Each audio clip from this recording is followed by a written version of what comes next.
자, 노태우 정부와 김영삼 정부에 대해서 핵심적인 것들을 알아보도록 합시다. 1987년 6월 민주항쟁의 결과 국민들이 직접 대통령을 뽑게 됐어요. 그런데 안타깝게도 야당의 유력 후보였던 김영삼 후보와 김대중 후보가 서로 대통령 할 거라고 다 나와버리는 바람에 어부지리로 전두환의 후계자였던 노태우가 당선되게 됩니다. 그 이후의 행적을 보고요. 그 다음에 이제 야당의 운동가 중에 한 명이었던 김영삼이 우여곡절 끝에 다음번 대통령으로 당선되게 되는데 그때 이야기도 보도록 하죠. 자, 노태우 정부 87년 12월에 있었던 13대 대통령 선거에서 야당의 부결로 아까 말씀드렸다시피 노태우가 당선되었는데 문제는 국민 절반의 지지를 못 가고 당선되었죠.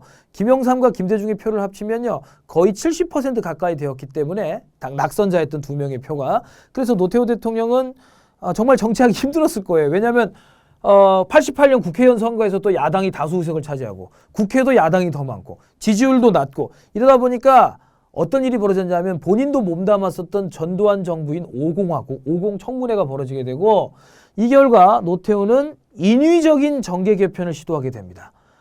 본인의 힘으로는 도저히 전국을 타개할 수 없다고 판단해서 자신의 정당인 민주정의당, 김영삼이 이끌던 통일민주당, 김종필이 이끌던 신민주공화당을 하나로 합치면서 민주자유당이라는 거대한 정당을 탄생시키게 되죠. 줄여서 민자당.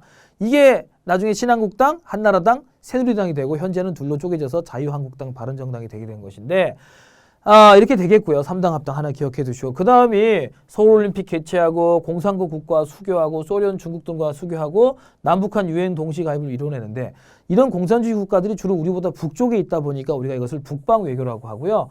남북관계와 민족통일 방안을 마련하기 위해서 91년도에는 남북기본합의서도 발표하는 등 공산공 국가 혹은 북한과의 관계 개선에서는 일정한 성과를 거뒀다고 볼 수 있겠습니다. 자, 그리고 3당 합당의 결과 탄생하게 된 김영삼 정부.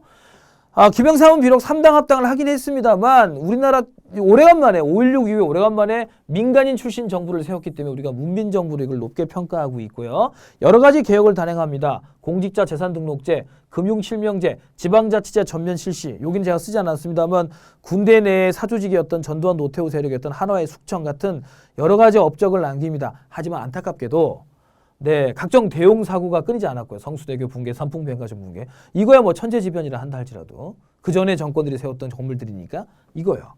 외환위기로 IMF의 지원을 받게 되면서 나라가 망하게 되죠. 그래서 초기의 개혁적인 성과들이 큰 빛을 못 보게 되는 안타까운 결과를 이제 초래하고 말게 됩니다.